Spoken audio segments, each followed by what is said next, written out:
অসম শিশু কল্যাণ সদনৰ বাৰ্ষিক সাধাৰণ সভা সম্পন্ন 1956 চনতে স্থাপিত গুৱাহাটীৰ জালুকবাৰীস্থিত অসম শিশু কল্যাণ সদনৰ মুকলি তথা বাৰ্ষিক সাধাৰণ সভাখন 22 ডিচেম্বৰ তাৰিখে সদনৰ সভাগৃহত অনুষ্ঠিত হৈ যায়। ৰাতিপুৱা অনুষ্ঠিত মুকলি সভাত মুখ্য অতিথি হিচাপে উপস্থিত থাকি অসমৰ প্ৰাক্তন ডিজিপি শ্ৰী উমেশ কুমাৰে অসম শিশু কল্যাণ সদনে যোৱা 68 বছৰে কৰি অহা কামৰ ভূয়সী প্ৰশংসা কৰে। তেখেতে সদনৰ সুন্দৰ পৰিৱেশ দেখি সন্তোষ প্ৰকাশ কৰে। তেখেতে সদনৰ পৰা ওলাই বৰ্তমান বিভিন্ন ক্ষেত্ৰত সংস্থাপিত সদনৰ আৱাসীসকলৰ এক পৰিসংখ্যা প্ৰস্তুত কৰিবলৈ পৰামৰ্শ আগবঢ়ায়। সভাত বিশিষ্ট অতিথি হিচাপে উপস্থিত থাকি শিশু সাহিত্যিক সাহিত্য অকাডেমী বঁটা প্ৰাপক শ্ৰী যুগল লোচন দাসে শিশুসকলক পুথি অধ্যয়নত বিশেষ গুৰুত্ব দিবলৈ অনুৰোধ জনায়। তেখেতে সদনৰ শিশুসকলৰ লেখা আৰু চিত্ৰাংকন তেওঁৰ সম্পাদিত শিশু আলোচনী চোতালৰ পখিলাত অগ্ৰাধিকাৰ দি প্ৰকাশ কৰাৰ ব্যৱস্থা গ্ৰহণ কৰিব বুলি আশ্বাস দিয়ে। সদনৰ সভাপতি শ্ৰী পৰমেশ্বৰ শৰ্মাৰ পৌৰোহিত্যত অনুষ্ঠিত সভাত সদনৰ আৱাসীসকলে গীত নৃত্য আদি সুন্দৰভাৱে পৰিৱেশন কৰি সকলোকে আপ্লুত কৰে। শিশু কল্যাণ সমিতিৰ অধ্যক্ষ শ্ৰী জিতুমণি দত্তই সভাত নিৰ্দিষ্ট বক্তাৰূপে উপস্থিত থাকি সদনৰ উন্নয়নৰ বাবে বিভিন্ন পৰামৰ্শ আগবঢ়ায়। সভাত সম্পাদিকা ডক্টৰ ইন্দিৰা শইকীয়া বৰাই বাৰ্ষিক প্ৰতিবেদন পাঠ কৰে। পৰৱৰ্তী বৰ্ষৰ বাবে সভাই সৰ্বসন্মতি ক্ৰমে ডক্টৰ মুক্তা বিশ্বাসক সভাপতি, ডক্টৰ বীণা মেধি লহকৰক কাৰ্যকৰী সভাপতি, শ্ৰী মামণি শৰ্মাক সাধাৰণ সম্পাদিকা আৰু শ্ৰী হৰেকৃষ্ণ কলিতাক কোষাধ্যক্ষ হিচাপে লৈ 27 জনীয়া সমিতি এখন গঠন কৰে।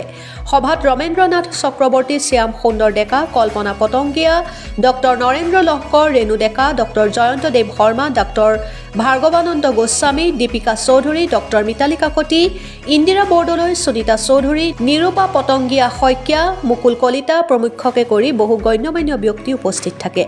অনুষ্ঠানত শিশুসকলৰ বিভিন্ন খেল ধেমালি প্ৰতিযোগিতাৰ বিজয়ীসকলক বঁটা প্ৰদান কৰা হয়।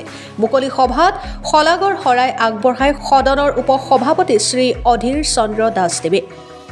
জালুকবাৰীৰ পৰা বিশ্বজিৎ বৰ্মনৰ ৰিপৰ্ট, অৰুণোদয় আছাম। শিশুসকলে হৈছে মোৰ প্ৰাণ। শিশুসকলৰ লগতেই মই বেছি সময় কটাওঁ।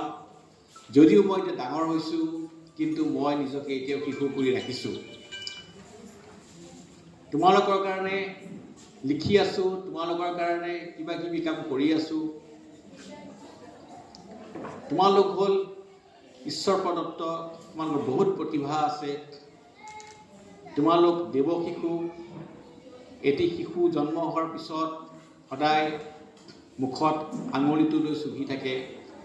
সেইটোৱেই হ'ল ভগৱানে দিছে অমৃত, আৰু সেই অমৃতে এটি শিশুক নিৰোগী সুস্থ কৰি ৰাখে। 5 বছৰলৈ তোমালোকৰ গাত ভগৱান থাকে। দেৱ শিশু তোমালোক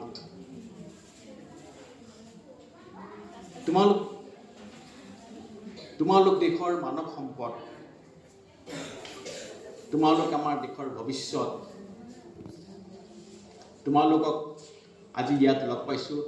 বিভিন্ন ঠাইৰ বিভিন্নজন ইয়াত আৱাসী হিচাপে আছা। এটি সুন্দৰ আশ্ৰম সদৃশ পৰিৱেশত আছা। তোমালোক সঁচাকেই নিজকে সৌভাগ্যৱান বুলি ভাবিবা। আৰু ইয়াত যিসকল ব্যক্তি এই অনুষ্ঠানটোৰ লগত জড়িত আছে, মই বাইদেউক জানো ভালকৈ, দাদাক জানো ভালকৈ, প্ৰতিগৰাকীৰ মোৰ লগত এটা ঘনিষ্ঠ সম্পৰ্ক আছে। তেওঁলোকে মোক নিজৰ কৰি লৈছে, নিজৰ বাইদেউ দাদাৰ নিচিনা। তেতিয়াই মই গম পাইছিলোঁ বা তেতিয়া মই অনুভৱ কৰিছিলোঁ যে এই অনুষ্ঠানটো কিমান জীপাল সজীৱ হ'ব আৰু তোমালোক কিমান আনন্দত থাকিব পাৰিবা। নিজৰ সন্তানৰ দৰে তোমালোকক আঁকোৱালি লৈছে। গতিকে তোমালোকৰ ওপৰত আশা, আকাংক্ষা, সপোন আমি সকলোৱে দেখিছোঁ। অকল যে অনুষ্ঠানটোৱে দেখিছে, আমিও দেখিছোঁ, গোটেই অসমবাসীয়ে দেখিছে। প্ৰত্যেকেই ভৱিষ্যতে একো এগৰাকী সুনাগৰিক হৈ নিজক প্ৰতিষ্ঠা কৰিবা। এই পৃথিৱীখনত আহিছা, তোমালোকে পৃথিৱীখন দেখিছাহে মাত্ৰ, আৰু পৃথিৱীখনত আগুৱাবলৈ আৰু বহুত সময় আছে, বহুত। কিন্তু তাৰ আগতে তোমালোকে নিজক প্ৰস্তুত কৰি ল'ব লাগিব। আৰু তোমালোকে জনা বুজা হোৱাৰ পৰাই এটা সদায় মানুহৰ মনত এটা ভাৱ থাকিব লাগে। এটা হ'ল নিজৰ আত্মবিশ্বাস, আৰু এটা হ'ল প্ৰত্যাহ্বান গ্ৰহণ। খোজ কাঢ়োতে তোমালোকে বাটত শিলগুটি পাবা, কাঁইট পাবা, কিবা কিবি পাবা। হয়তো কেতিয়াবা কাটিবও পাৰে, কেতিয়াবা বিন্ধিব পাৰে। গতিকে এটা পথ হয়তো কোনোবা কথাত অসুবিধাও দেখা পাইছোঁ, কিন্তু আজিৰ দিনটোত এটা কথা স্পষ্ট হৈ পৰিল যে অসম শিশু কল্যাণ সদনৰ যি পুৰণা গৌৰৱ আছিল, সেই গৌৰৱ এতিয়াও অটুট আছে। সেইখিনি আপোনালোকৰ গোটেই ইয়াত থকা যিসকল ছাত্ৰী তেওঁলোকে যিখিনি প্ৰদৰ্শন কৰিছে তাৰ দ্বাৰা বুজি পোৱা যায় যে গৌৰৱ এতিয়াও অটুট আছে আৰু থাকিব। আটাইতকৈ ভাল লাগিছে ইমান পুৰণা গানখিনি তেওঁলোকক আজি গাবলৈ সুবিধা দিয়াৰ কাৰণে নিশ্চয় সেইখিনি আপোনালোকৰ কোনোবাইতো চিলেক্ট কৰি দিছে, কাৰণ আমি চব ফালৰ পৰা হেৰাই যাব খুজিছোঁ। এতিয়া ইমান ভাল লাগিছে আজি যেতিয়া পুৰণা গানকেইটা গাইছে, কিবা এটা মই গান শুনাতকৈ মোৰ স্কুলৰ মনত পৰিছে। কাৰণ এটা কথা মনত পৰিছে, আমি যেতিয়া 9ত আছিলোঁ, আমাৰ এনুৱেল যেতিয়া হয় স্পৰ্টছ ডে হয় আমি গান কোনটো বাছি ল'ম তাৰ ওপৰত আমাৰ মাজত মানে কাজিয়া হয়, কাৰণ চবে পাৰ্টিকুলাৰ দুটামান গান ভাল পাওঁ গাবলৈ। লগে লগে আমাৰ সেই দিনবিলাকলৈ ঘূৰি গৈছোঁ। গতিকে মই সকলোকে আপোনালোকক আন্তৰিকতাৰে ধন্যবাদ জনাইছোঁ আৰু আশা কৰিছোঁ এই উজ্জ্বল গৌৰৱোজ্জ্বল যি ইতিহাস ই সদায় থাকিব আৰু আপোনালোকে সমাজৰ কাৰণে কিবা কৰি যাব পাৰিব।